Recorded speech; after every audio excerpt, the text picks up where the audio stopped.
World leaders tough questions ಕೇಳಿದ್ರೆ com ಆಗಿ smile ಮಾಡ್ತಾ ಒನ್ ಲೈನಲ್ಲಿ ಆನ್ಸರ್ ಕೊಡುವ ಇಂಡಿಯನ್ ಮಿನಿಸ್ಟರ್ ಯಾರು ಗೊತ್ತಾ? ಭಾರತ ಇಲ್ಲಿವರೆಗೂ ಕಂಡಂತ ಟಾಪ್ ಡಿಪ್ಲೊಮ್ಯಾಟ್ ಎಸ್ ಜೈಶಂಕರ್. ಅವರು ನಾರ್ಮಲ್ ಪೊಲಿಟಿಷಿಯನ್ ಅಲ್ಲ, ಅವರಿಗೆ 40 ವರ್ಷದ ಡಿಪ್ಲೊಮೆಸಿಯ ಅನುಭವ ಇದೆ.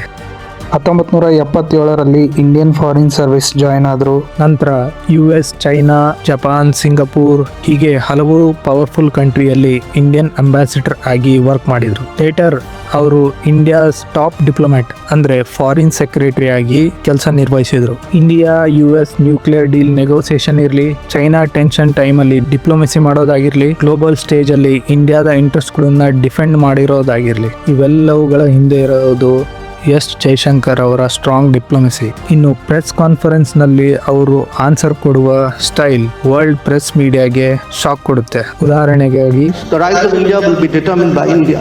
ಶಾರ್ಟ್ ಆಗಿ ಹೇಳಬೇಕು ಅಂದ್ರೆ ಇಂಡಿಯಾ ಜಿಯೋಪೊಲಿಟಿಕ್ಸ್ ಚೆಸ್ ಬೋರ್ಡ್ ನಲ್ಲಿ ಮಾಸ್ಟರ್ ಪ್ಲೇಯರ್ ಇವರೇ. So next time world stage ಅಲ್ಲಿ ಇಂಡಿಯಾ ತನ್ನ ಮಾತುಗಳನ್ನ ಕಾನ್ಫಿಡೆಂಟ್ ಆಗಿ ಡಿಫೆಂಡ್ ಮಾಡುತ್ತೆ ಅಂದ್ರೆ ಅದಕ್ಕೆ ಕಾರಣ ಎಸ್ ಜೈಶಂಕರ್.